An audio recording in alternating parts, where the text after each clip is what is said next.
Imagine a world not too different from our own, but with one fundamental change.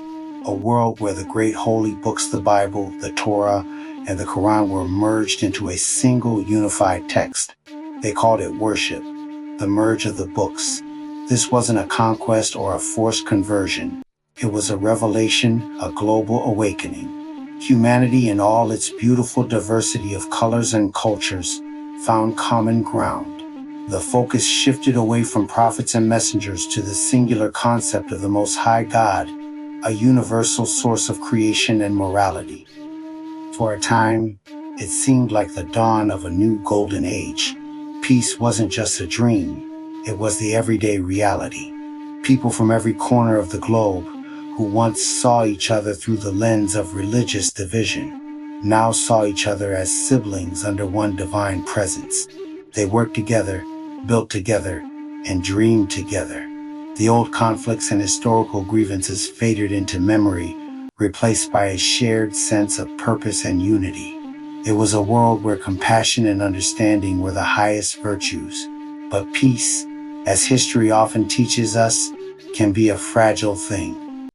In this near-perfect world, a new ideology began to take root, quietly at first, then with growing confidence. A faction known only as the YN emerged from the shadows. They looked at the unified world and saw not harmony, but stagnation. They looked at the collective worship of the Most High and saw weakness. The YN held a radically different belief. They believed that humanity itself held the spark of divinity, that through sheer will, intellect, and advancement, humans could become gods themselves. They saw the reliance on a higher power as a crutch, a self-imposed limitation holding humanity back from its true, ultimate potential. They believed they were the vanguard of this new age of human apotheosis. The tension started as a philosophical debate, whispered in academic halls and secret gatherings. But whispers have a way of growing into shouts. The YN began to openly challenge the global order, labeling the worldwide faith as a chain, not a comfort. The world that had forgotten the art of war was about to get a brutal re-education. The YN's declaration was not one of debate, but of dominance.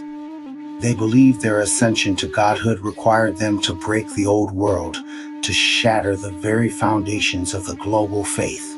The first strikes were not with armies, but with information. They launched sophisticated cyber attacks, crippling communication networks and spreading their propaganda like a digital plague.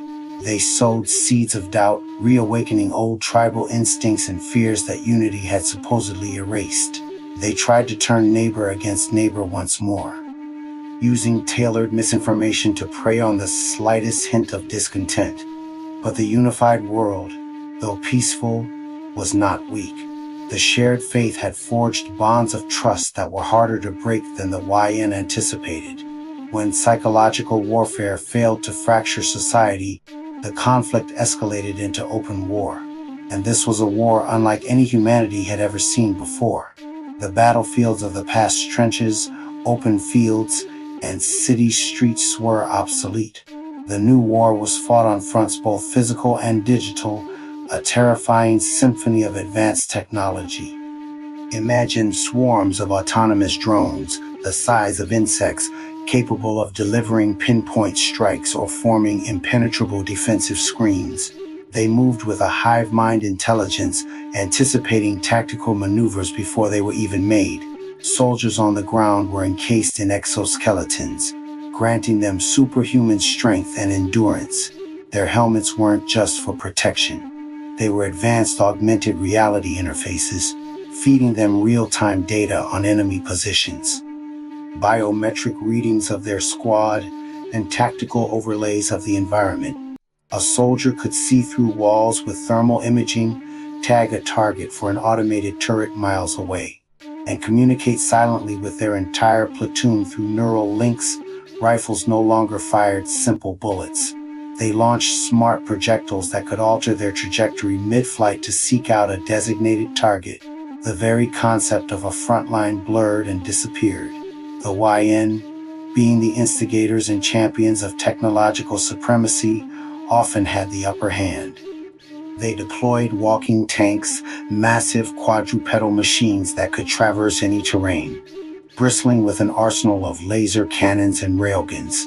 These mechanical behemoths were devastating, capable of leveling entire city blocks in minutes. In the skies, traditional fighter jets were replaced by hypersonic craft that were more like guided missiles with a pilot or often no pilot at all. AI-controlled fighters engaged in dogfights at speeds and G-forces no human could survive. Orbital weapon platforms became the ultimate high ground, capable of launching kinetic bombardment strikes from space. Massive tungsten rods that hit with the force of a small nuclear weapon, but without the radioactive fallout. It was a clean, terrifyingly efficient form of destruction. The World Alliance had to adapt, and fast. They reverse-engineered YN technology, repurposed civilian tech for military use, and relied on the sheer ingenuity and courage of their people. This new warfare changed the very nature of a soldier. It wasn't just about bravery or marksmanship anymore. It was about interfacing with technology, about trusting the AI that guided your every move. Battles were won and lost in nanoseconds, based on the speed of data processing and the strength of encrypted networks. A new type of hero emerged: the combat programmer, the drone jockey, the network defender. These individuals might be miles away from the physical fighting, but they were in the thick of the battle, engaging in a deadly digital dance to control the flow of information and the actions of the automated war machines.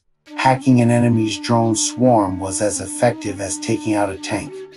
Deploying a virus into their command network could halt an entire offensive. The psychological toll was immense. Soldiers felt a strange detachment, witnessing destruction through a screen, yet the trauma was just as real. The lines between human and machine, between warrior and technician, were irrevocably blurred. Amidst the chaos of this high-tech war, the core of the conflict remained deeply human. It was a war of ideas. On one side, a humanity united by faith in something greater than themselves, fighting to protect their peaceful world in the belief that humility and community were strengths. They fought for the soul of their civilization, for the idea that peace was worth defending. On the other side, the YN, driven by a radical ambition to become gods, saw the old world as a final obstacle to be overcome. They believed their cause was a form of evolution, a necessary, if brutal, step forward for the human species. The soldiers fighting were not faceless automatons. They were people of all colors, from all corners of the formerly peaceful globe, now forced to take up arms. A former artist from Rio might pilot an exoskeleton alongside a former software engineer from Seoul. A teacher from Nairobi could be commanding a drone squadron, defending a position held by farmers from rural China. Their shared humanity and their shared faith were the glue that held their alliance together against the YN's cold, technological ambition. The war raged on, a brutal stalemate. For every technological advantage the YN developed, the World Alliance found a clever counter. Often relying on human creativity and unpredictability, the one variable the YN's algorithms couldn't perfectly model. The conflict wasn't just about territory. It was about proving which path was right for humanity's future. Would they continue to find strength in unity and faith? Or would they embrace the lonely, terrifying path to self-made godhood? The merge of the books had brought peace, but it also inadvertently created its ultimate antithesis in the YN. The story of this world became a stark reminder that even in a world united, the greatest battles are often fought within ourselves, over the very definition of what it means to be human. The future hung in the balance, a question mark written in laser fire across the sky, waiting for an answer that would define humanity for millennia to come. This epic tale of unity, rebellion, and futuristic warfare explores some of the deepest questions we face. What is the true nature of God? What is humanity's ultimate potential? And what price are we willing to pay for our beliefs? It's a universe ripe with stories of heroism, sacrifice, and the complex relationship between faith and technology. If you're fascinated by this world and want to see where the story goes next, make sure to subscribe and hit that notification bell. We're just getting started on this journey, and you won't want to miss what comes next. Thanks for watching.